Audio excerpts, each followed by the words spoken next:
Good afternoon, everyone. My name is Prue Klein and I'm the Marketing Coordinator here at Wine Communicators of Australia. Today we'll be hearing from Ben Luca, Country Manager, Australia and New Zealand for Wine Intelligence, the global leader in wine consumer research and insights. In this webinar, Ben will identify the major trends Wine Intelligence has witnessed through their consumer research in both wine and the broader alcohol category and explore their ramifications on the industry moving forward. We've allowed plenty of times for, no doubt, the many questions you'll have for him to be answered at the end of today's webinar. However, feel free to send them through to me as they come to mind. You can do this via the Q&A button at the bottom of your screen. As per usual, this webinar will be recorded and a link to this recording sent to you should you wish to watch the content again at a later time. It is now my pleasure to hand over to you, Ben, for today's presentation. Thank you, Prue, and thank you everyone for joining us today.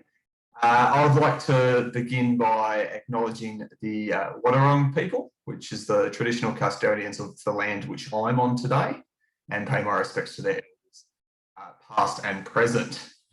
So as Prue did say, today we're going to talk about some key trends, what we're seeing in wine, what we're seeing in the wider beverage market, and have a look at what we're seeing that's happened recently and what we're sort of seeing moving forward, and a couple of predictions as risky as they can be to make these days with what we've just gone through, but a couple of little, I guess, more forecasts of where we see our industry moving forward. We used to do these trends presentations in person across the country a couple of years ago, which we would have liked to have done again, and I thought we might have been starting to get closer to doing them, but I'm quite grateful that we are doing this virtually, as I am in Victoria.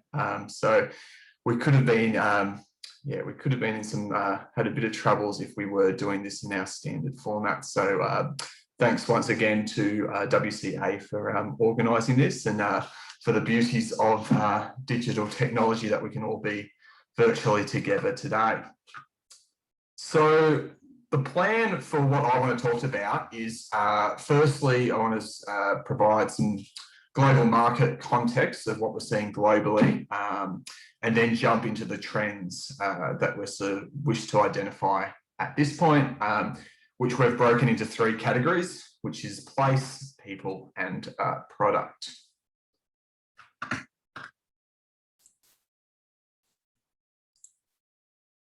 Sure.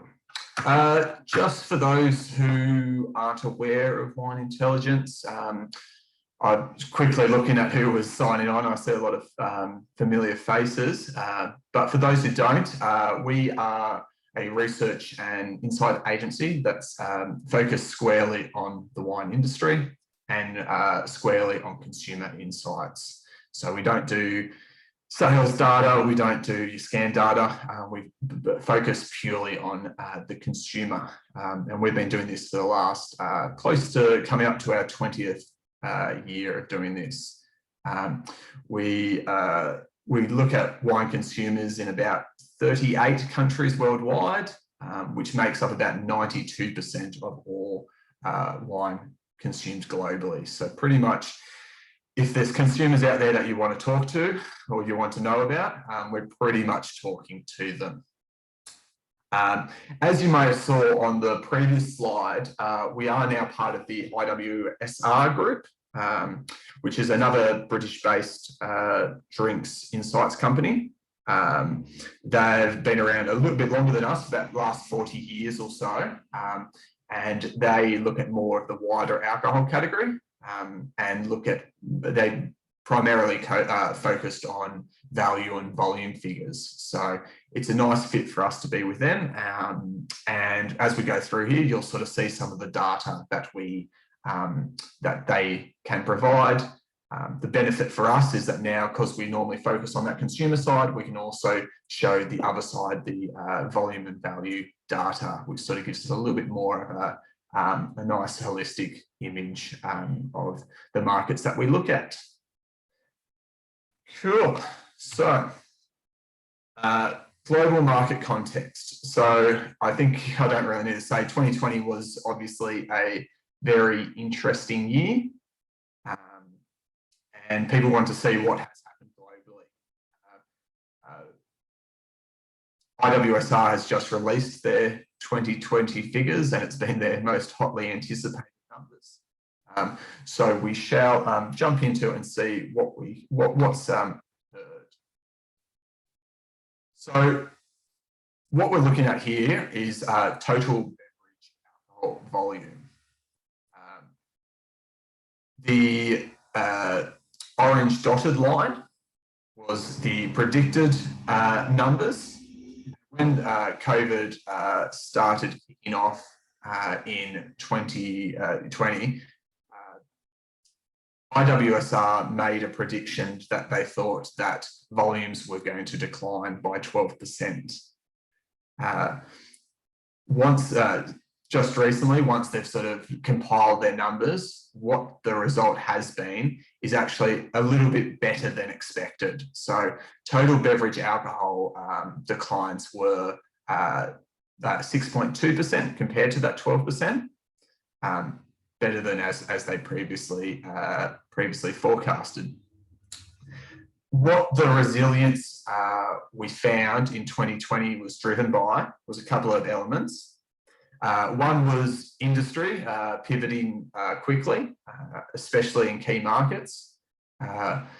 Places when the impacts started coming in place, especially on-premise, certain industries and certain markets were able to pivot to ways of minimising the damage as much as they could.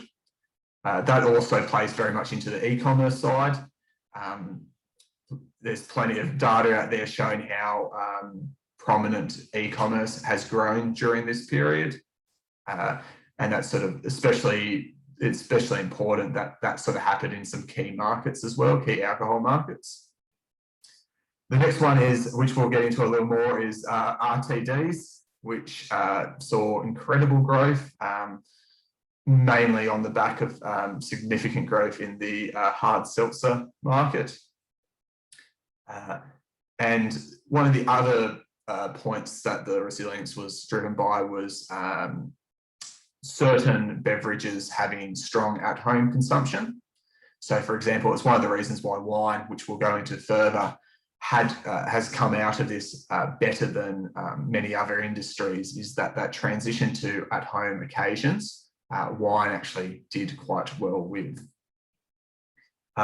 In terms of moving forward, in terms of volume, the IWSR forecasts that volumes will return back in mid-2023 and then continue to grow above the previous level.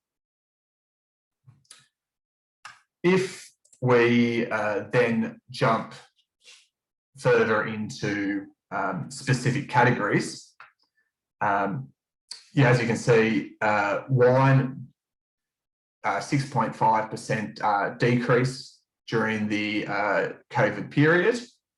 The first year recovery was 1.7%, and then they predict the long-term, that first year recovery was 1.7%, and then the long-term recovery they're predicting at 0.4%.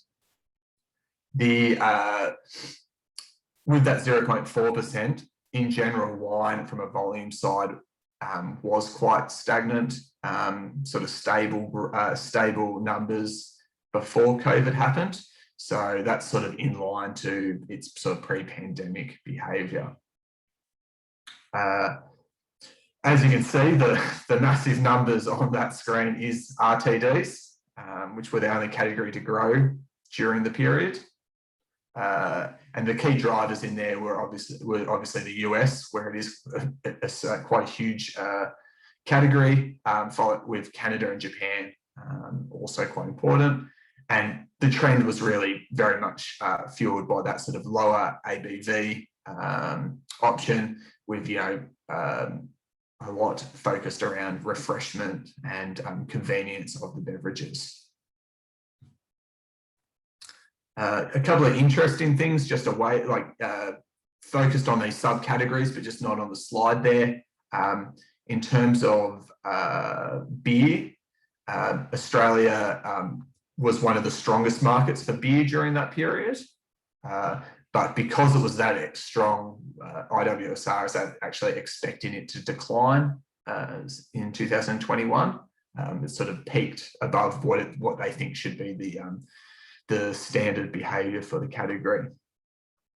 In terms of wine, there were strong performances in the UK, Canada, and some of the Nordic countries, which was a lot due to wine being suited to drinking at home, which when we think moving forward, when the on-premise is going to open back up, we think that they'll probably go into a bit of negative, expected to decline in 2021 as that sort of comes back to normal. And finally, just in terms of spirits, US, Australia, Canada, UK all were strong movers, with US and Australia expected to see growth in 2021 as well, based off some sort of strong growth in that sort of premium craft aspect.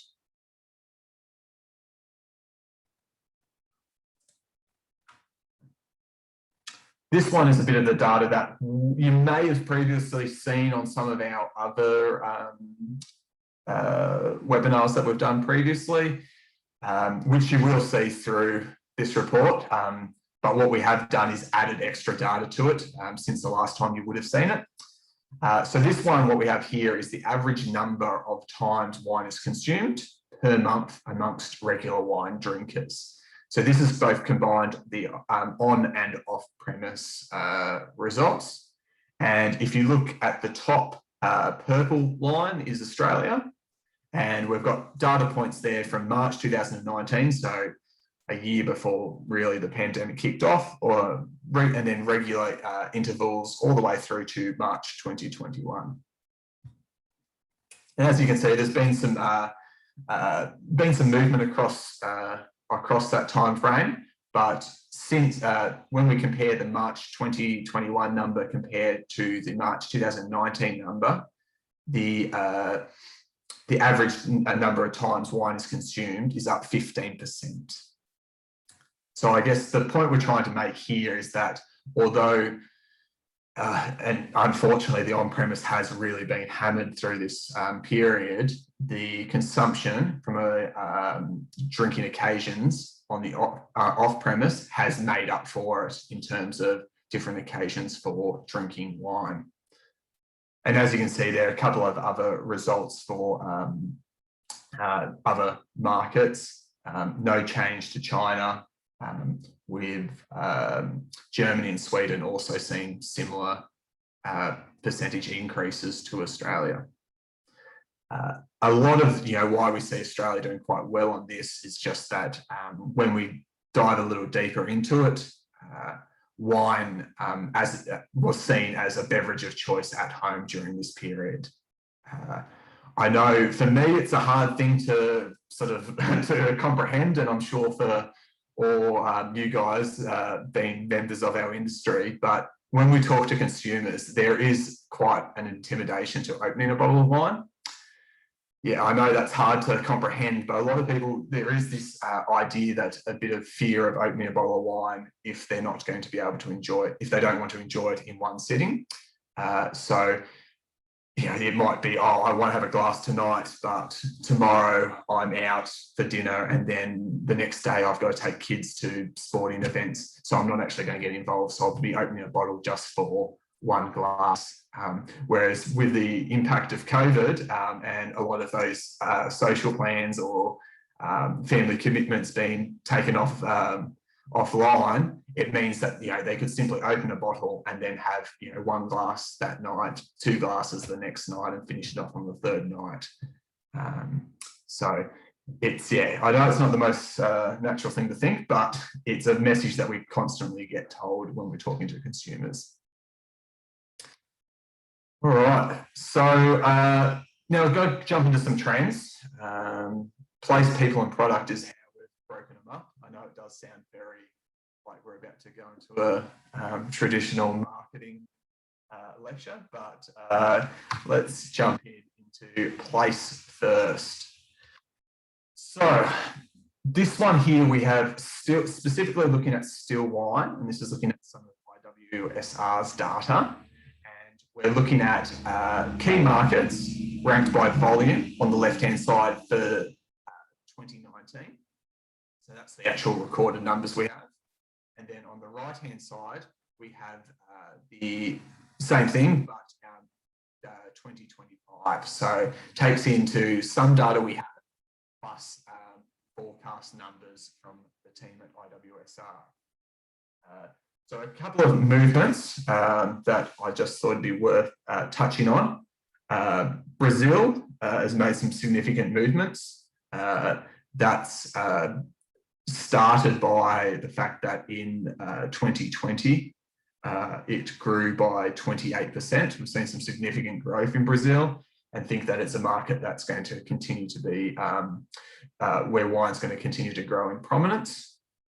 A couple of other countries that were previously in long-term decline chose still wine as their go-to drink at home, including the UK, Australia, Canada, and the USA. With a lot of these continuing to revert back to long-term static or declines. Australia doesn't move in its position, but Canada, South Africa, and Japan and Netherlands drop rankings, but that's just purely because of Brazil's growth in the market. Russia, I know that if any people listen to our wine intelligence communications, we always see that as a strong market moving forward. There's always been some challenges, but some of those seem to be opening up. And I know Wine Australia has recently provided some information on that as well. And then I guess the only other one to point out is we're predicting steep declines in imported wine consumption in China. That might be, there's questions on whether with Australia and our well publicised government relations going on, whether the gap that we did hold will be filled by other imported countries. And the other point that has been discussed is whether, is the fact that consumer sentiment for domestically produced wine in China is growing. So whether there will be a shift back to a bit more of domestic produced wine, but that's something that we will need to monitor moving forward. Quick one just on e-commerce. I don't think need to remind anyone it's been a very crazy time for e-commerce. We were, as you can see on this is just pure value of global e-commerce. Was growing before the pandemic, and then it's just accelerated quite aggressively since. The US and China are the most valuable e-commerce alcohol markets, with e-commerce for alcohol in China being the mainstream. It's already at that sort of threshold, and the US making significant gains in it, with the help that they do have some already good logistical networks in place for a rather large country already in place, so a bit easier on that side. One of the interesting stats that we sort of found from the US was that 44% of alcohol e-shoppers, so e-commerce shoppers, started buying alcohol online in 2020, compared to only 19% in 2019. So that those starting their alcohol online journey, that rate doubled in 2020 compared to 2019.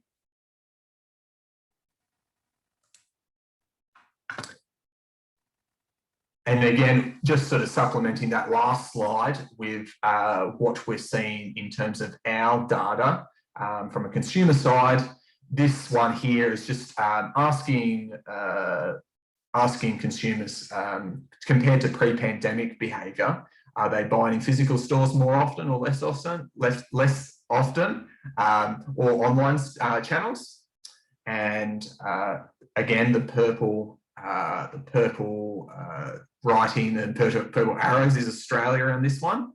As you can see on both timeframes, so the dotted lines is March, April 2020, and the solid line is July 2020, that there was an increase of online, increase of both of them, but a more substantial increase for the online channels, and the online channels saw a greater increase for all markets compared to sort of mixed results for physical stores.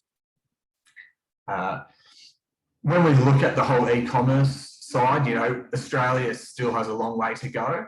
Still plenty of opportunity to increase that channel for us moving forward. You know, there's always been some logistical issues, the fact that, you know, we are quite a large country, but yeah, there's definitely ways, if there's enough resources put to it, and I think we're making some good steps in the right direction. There's definitely ways where it can become more of a more integral part of the wine buying mix. One example of that is, again, Brazil, which has quite a high e-commerce rate for a country that is also quite spread out, quite large, like Australia is.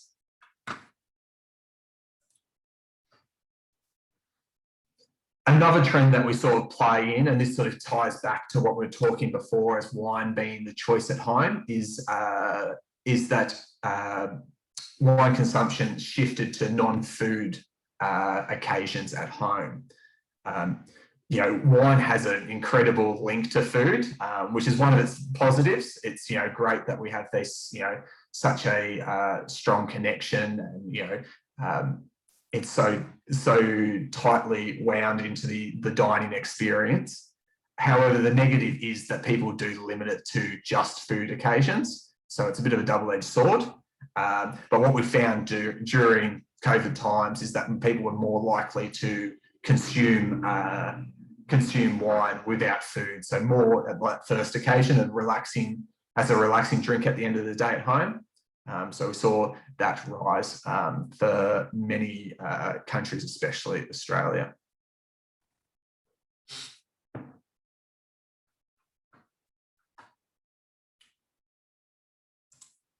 Okay, so people, our second group of trends. So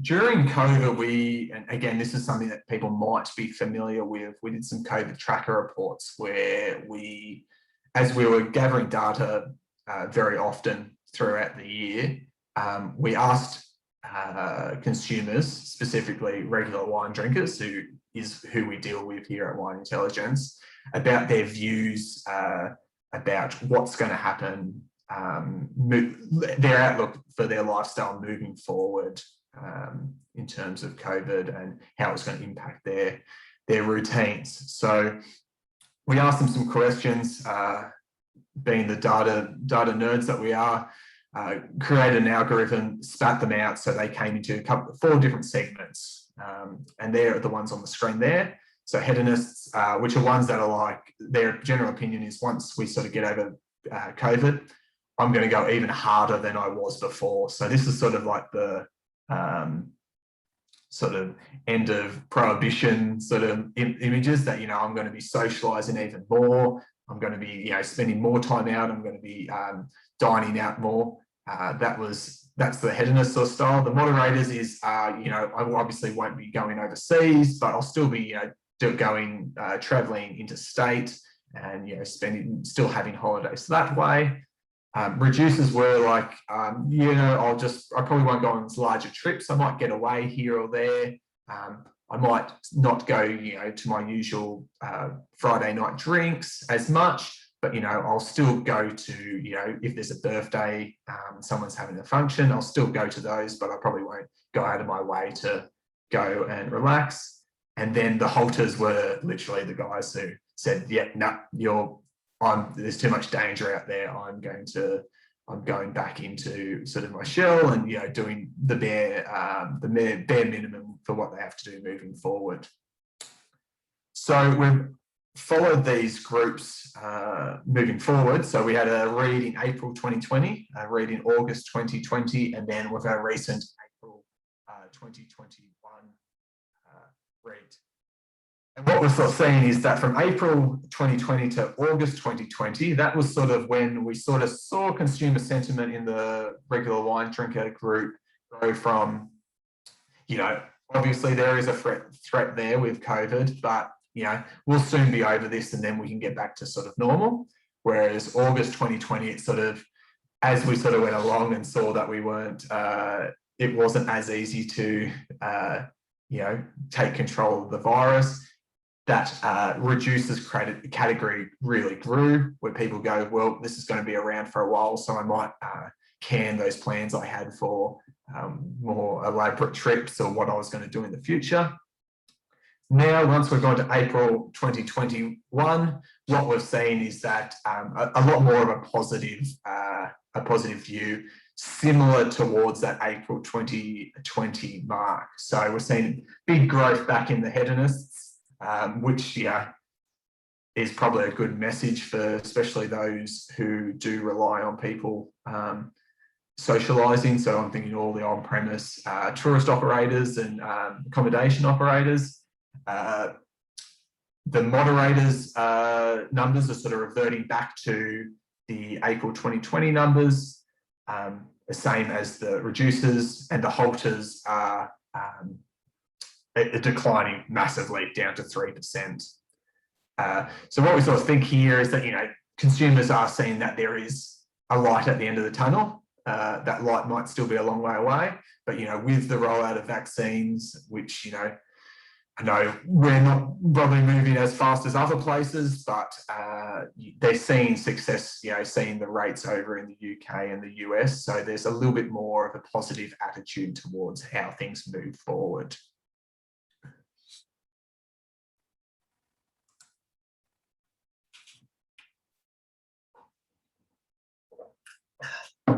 Now to a bit of a more sobering trend, and it's something we've been raising for a while through a couple of our different reports, but we are losing regular wine drinkers in Australia and numerous markets globally. So in 2015, we had 11 million regular wine drinkers. And in 2020, we now have 9 million regular wine drinkers. So I lost 2 million in 5 years, which isn't great. I guess just for those who aren't common with our definition, when we talk about regular wine drinkers, we're talking about those that consume wine at least once a month.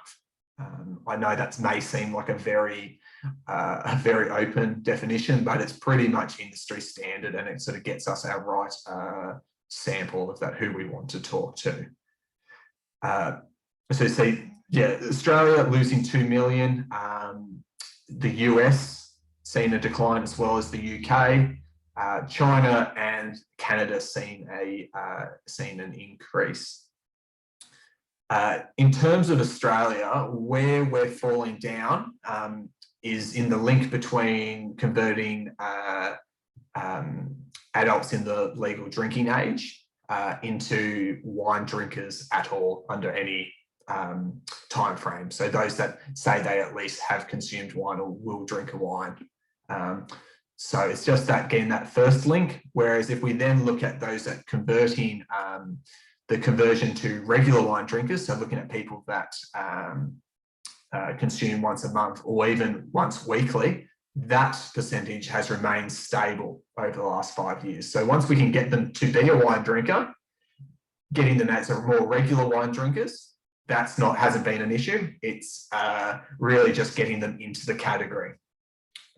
Why is this happening? A couple of theories. A lot of it's we think it's got to do with about how much more competition there is for wine drinkers, especially entering the category. craft spirits, craft beer, seltzers. There's so many more other elements that are drawing and trying to bring younger or legally allowed to drink drinkers into the category. So there's a lot of more competition on that side, which is one that we always focus on. However, what we are finding, a positive to this, is that those that are joining the category, that trend of premiumisation continues to occur. So those that are becoming a wine drinker are deciding to buy nicer bottles, spend more, a little bit more focused on their spend.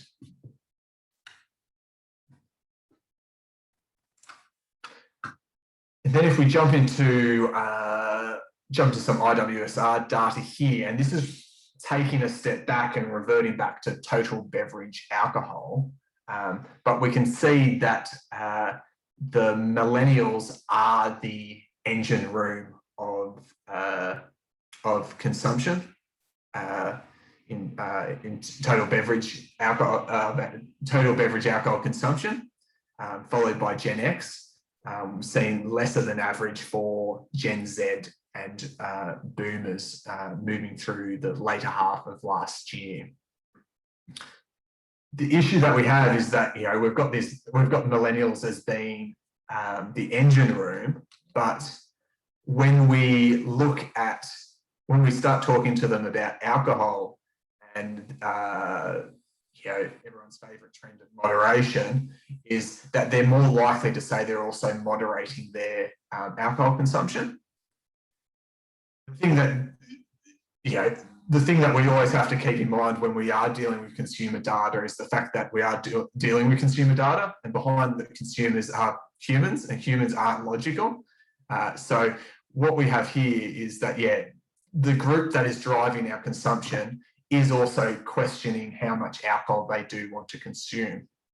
So you see this data here, every market that in the data we have except for Japan and Switzerland, the under 35s, which we're sort of roughly using as the millennial group, are significantly more likely than all wine drinkers in each of those markets to be moderating their alcohol intake.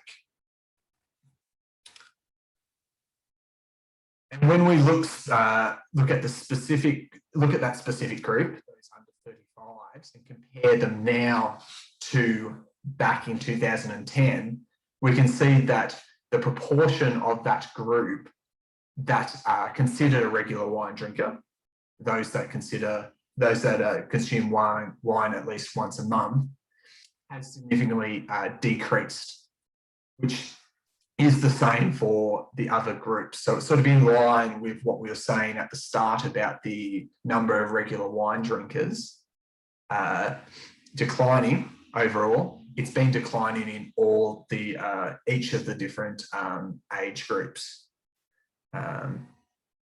So what does this all mean? It's a bit of a scary thought that we have our largest demographic that is driving alcohol consumption is declining over time and also actively thinking about reducing its alcohol consumption. I know that's not the most positive message, unfortunately. However, you know, I'm not here to be just provide you guys with positive yes and answers. I want you to be able to sort of act on these trends, and, you know, because in the end the effort we put in today, or the benefits that we can do by acting on trends, is to the benefit of our industry. On just one positive note, which comes out of this data as well, the moderation side, is that when we talk about total alcohol, wine is often considered by many consumers as being a low alcohol option, which sort of sounds funny. We've had many consumer groups where we've gone, have you been trying low alcohol wines? And the amount of times we get people saying, yes, I had a Pinot Noir, it was only 13% alcohol compared to, you know, 15% alcohol.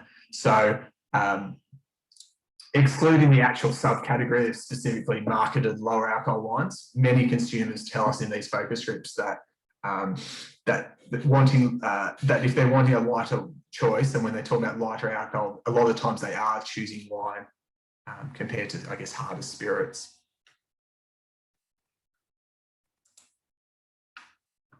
All right, so products. So I was going to talk about 4 sort of themes in the product side. So democratization, I knew I was going to stuff that word up, sustainability, localism, and wellness. So wine knowledge is becoming less of a barrier. What we have found through both our quantitative and qualitative data is that wine knowledge is becoming less of a barrier for people entering the category. What we have on this chart is our wine knowledge index. So how we come to this is that we measure consumers' awareness of wine producing countries, wine growing regions, wine brands, and we put them into an index and we then track that index. So we're not talking about a test.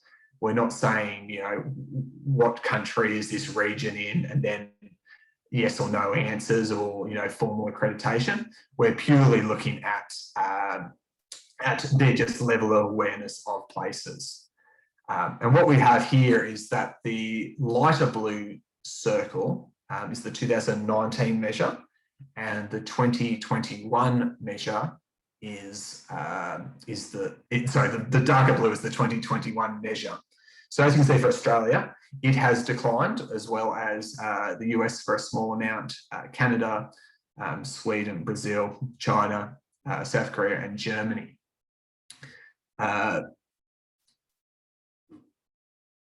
It's interesting, this one, especially. So we're seeing this decline in wine knowledge. And then we also have another index that we do, which is wine confidence, which is looking at more attitudes towards wine. So we're looking at things like when I go to a restaurant, I'm the one who selects the wine. I'm confident in my ability in wine. Wine is important to my lifestyle. Classic sort of questions like that. And we also develop an index for that. And what we have on that is that confidence is actually increasing. So what we have, especially in Australia, is we have a population where they are more confident but know less about the category. As someone who works in a company with a gender split of 80% females, I wonder if anyone wants to have a guess which gender is the most confident and has the least amount of knowledge. As my colleagues always like to say, it's the males. We have much higher confidence in our wine knowledge. We have more confidence in our wine confidence, but less knowledge than female regular wine drinkers.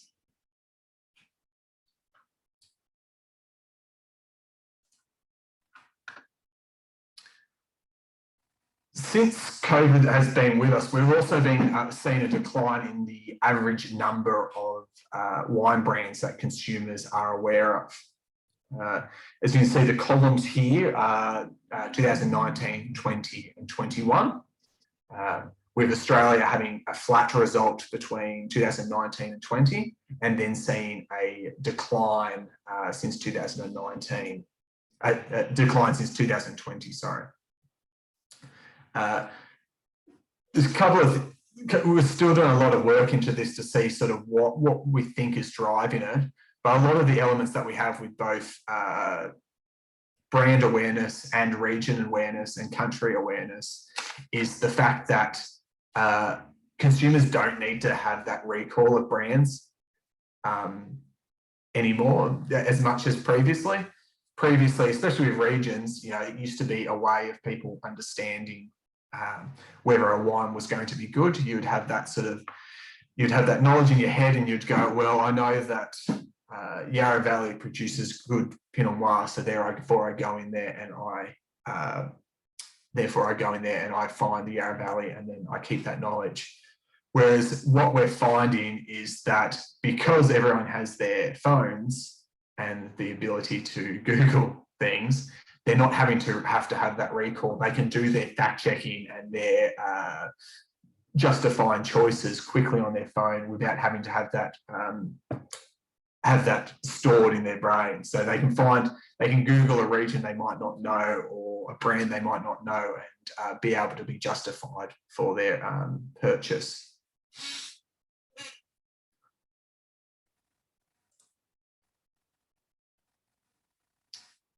Bit more of a mixed message globally for purchase, but same in the terms of Australia, seen a decline since 2019.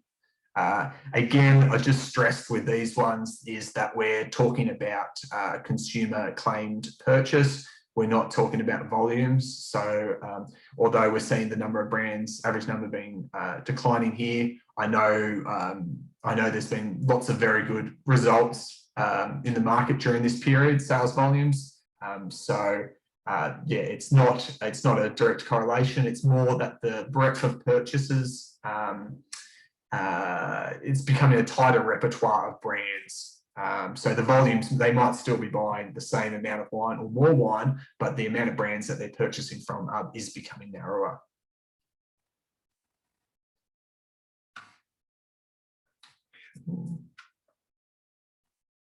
Now, just trying to keep up the pace because I know getting on time. So this report here is from our solar reports, which I think some of you might be quite familiar with. So this is where we look at the sort of subcategory level of elements like organic, sustainably produced, preservative-free, lower alcohol, no alcohol, biodynamic, vegan, vegetarian, all those ones that to be honest, we use solar, which is sustainable, organic, lower alcohol alternative, because there isn't really a great umbrella term to sort of group them all in together. But what we do with this is that we ask consumers about these wine types, and then we say whether they've seen them, whether they've purchased them, whether they've sought to purchase them, so they know they're out there and they've looked for them, or they would like to purchase them, but they just can't find them. And whether they think they're right for people like them. What we do with that is we then chuck all that data into another model that we make, and then we spit out our opportunity index. So this is globally, which we do also have this for Australia. Globally, we sort of see organic wine being the #1 opportunity in this sort of space. But what we haven't seen is this grow, or I guess take the leaps and bounds we might have assumed it might have taken in the last couple of years. We've been doing this for about 3 or 4 years now. So not moving as fast as we thought there would be. That's not to say we don't think there's opportunities in all of these. This is what currently the data is showing this so far. And some elements of that as well, if you go further into the report, you see that certain elements, biodynamics, which I know is growing, is quite far down the list, but that's just purely because it's an awareness piece. Average wine drinkers, there's only a very small amount of people who know it, so that's sort of why it's so far down.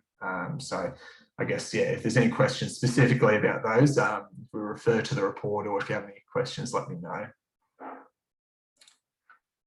This is another little experiment that we do as well, which is we create a fake winery called Farrington's Estate.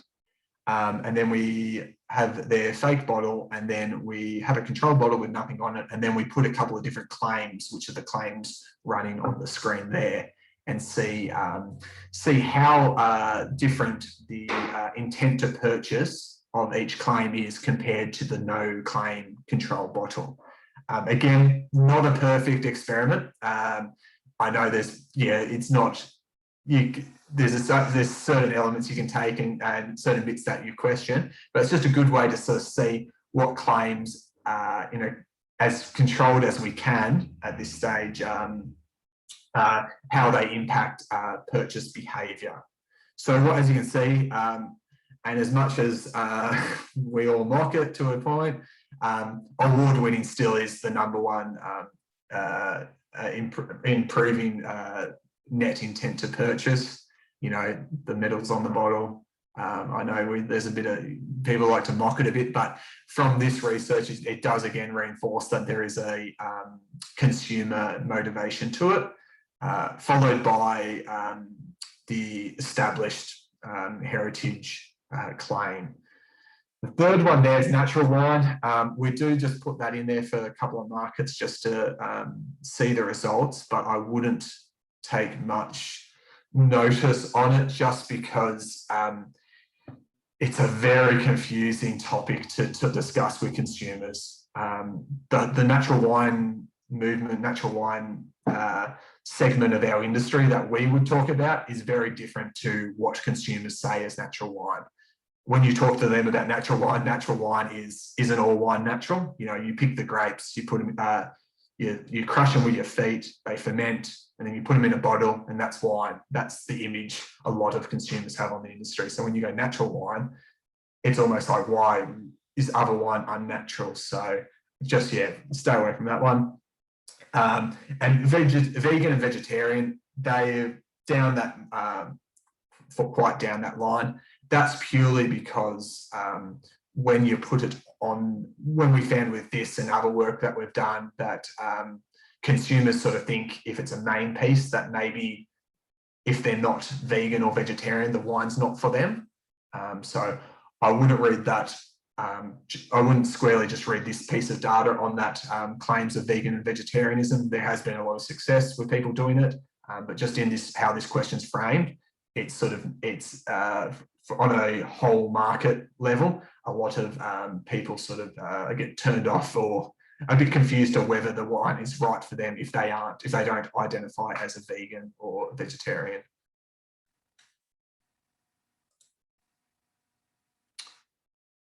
All right, so I've got a couple more slides and then, yeah, we'll finish up. This one's just about localism that we talked before.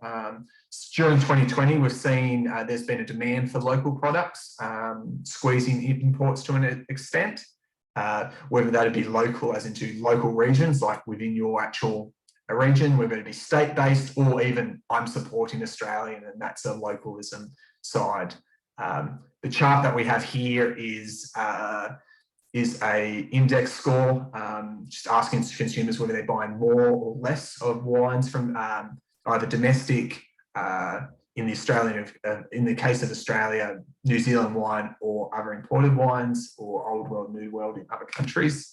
And as you can see for Australia, a plus 30 net score for domestically produced wine, and New Zealand even seen a positive score as well. Which, you know, New Zealand sometimes doesn't get treated as it, whether it's in the import category, whether it's sort of somewhere in that domestic realm. So that one. And second last slide, local. So this one is about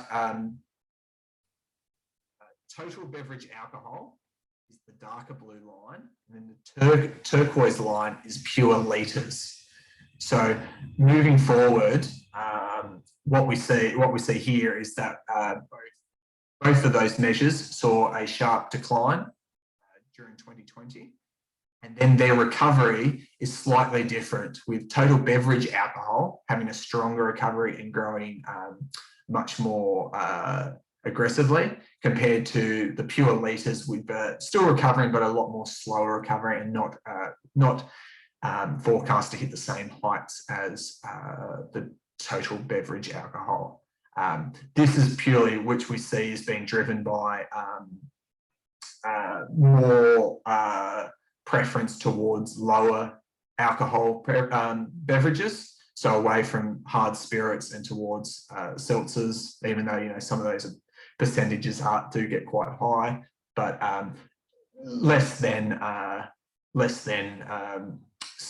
spirits. and wine sort of fits somewhere in this as well, as being sort of slightly on that lower alcohol side. So we think very much that moderation trend going to have a distinct impact on the pure litres amount moving forward. And the last slide, so we can make sure we get some questions in before we get out of here, is just that's everyone's favourite moderation macro trend of the last 5-10 years. You know, we're starting to see more and more of products come into place, you know, that we've discussed previously. You know, we might have had, you know, ideas that we might have workshopped years ago at workshops we had. It's now seen them all throughout the market. So when we look at that, we see three motivations for these wellness in the lower alcohol side.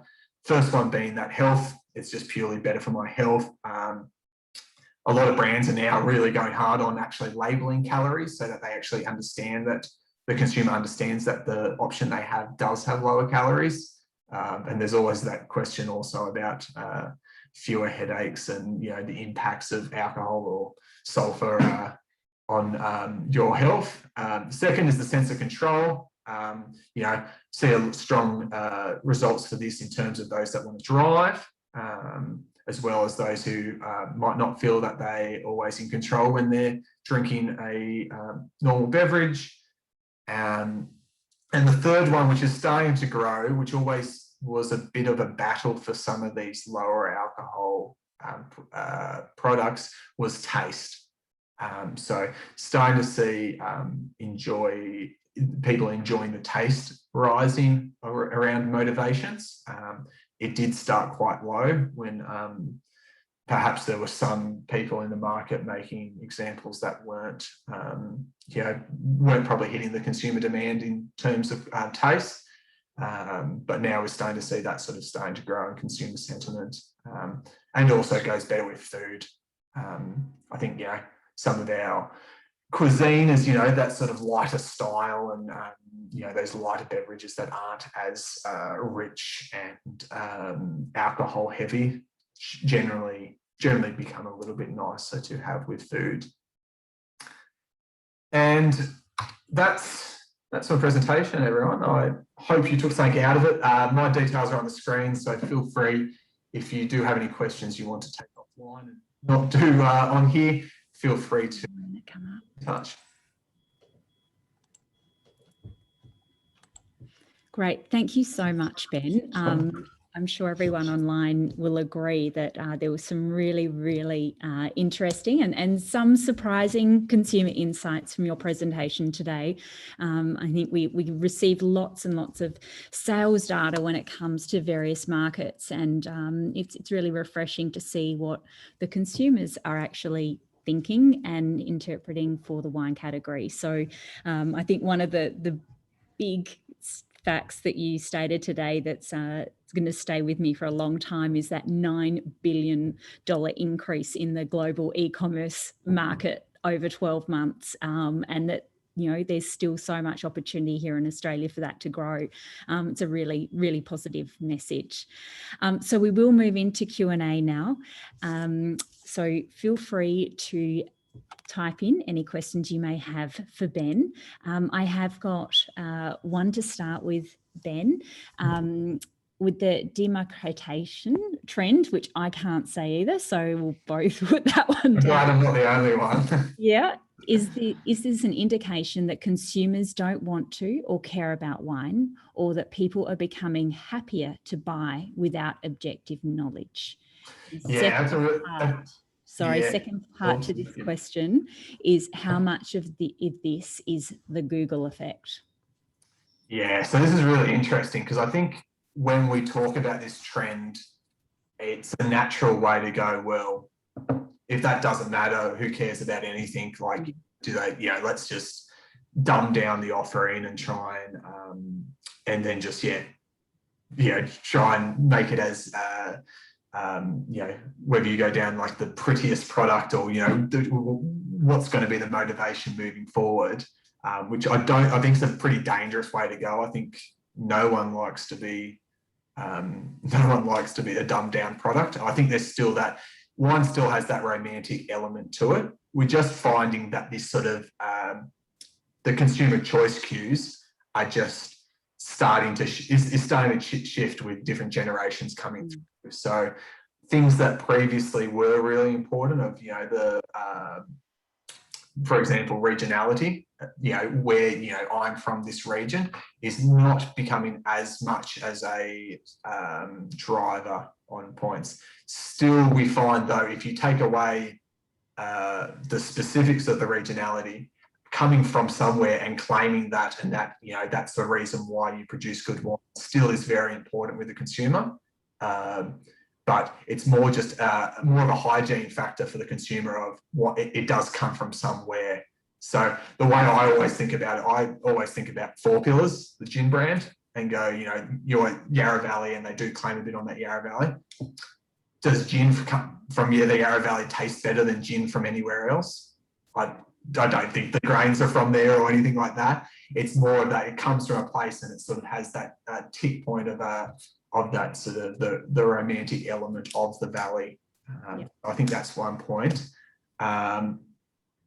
In terms of the second part about the Google effect, yeah, we're seeing more and more that this cognitive unloading is happening, and it's happening in other products as well, where people don't have to remember those details. So it's how you, yeah, it's how you influence buyers and draw buyers without doing the traditional ones is the challenge, which I don't have the answer to. If I had the answer, yeah, I think I'd have a lot more money than I have now, but yeah, so I think that's, yeah, probably the way moving forward.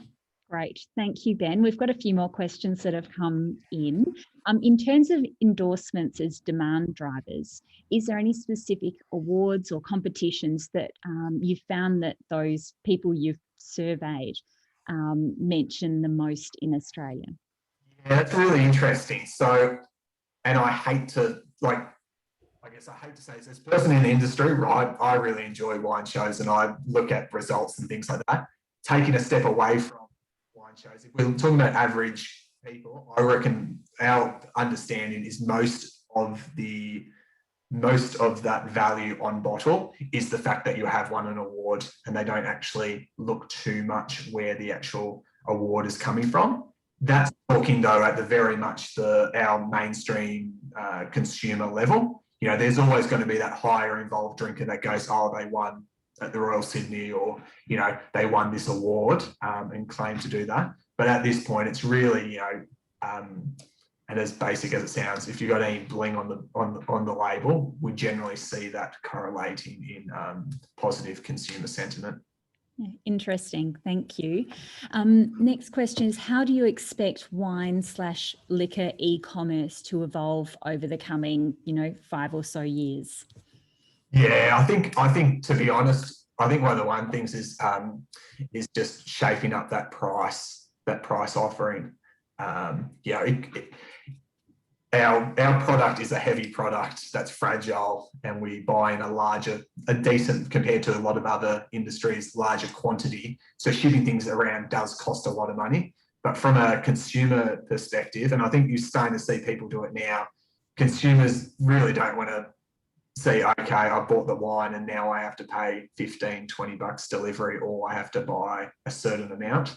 So I think that, and this comes with the logistical network and our infrastructure being able to support it, is that so that reducing the cost, and I'm not saying that the producer has to take the hit, but, you know, if we reduce that cost, then the consumer probably won't have to, the producer probably won't feel that need to pass it on to the consumer. The other point is also just those turnaround times. It is, you know, hard that we are a big country, but, you know, you see, and we're starting to see that with those sort of instant delivery, alcohol delivery services happening quite quickly. But, you know, they're a very specific clientele and sort of offering. But I think moving forward, just that speed in delivery, I think, is probably Logistics. Yeah, where we're heading forward, which I think we are. It's just slowly getting there. Great, thank you. And the next question is, have you seen any trends on consumption between different wine varieties? Yes, so generally what we're seeing, we do have work on varietals on our side. We don't see as much movement like because we're looking at mass, the whole market element, but we are starting to see the things that we've talked a long time about in our part of the industry.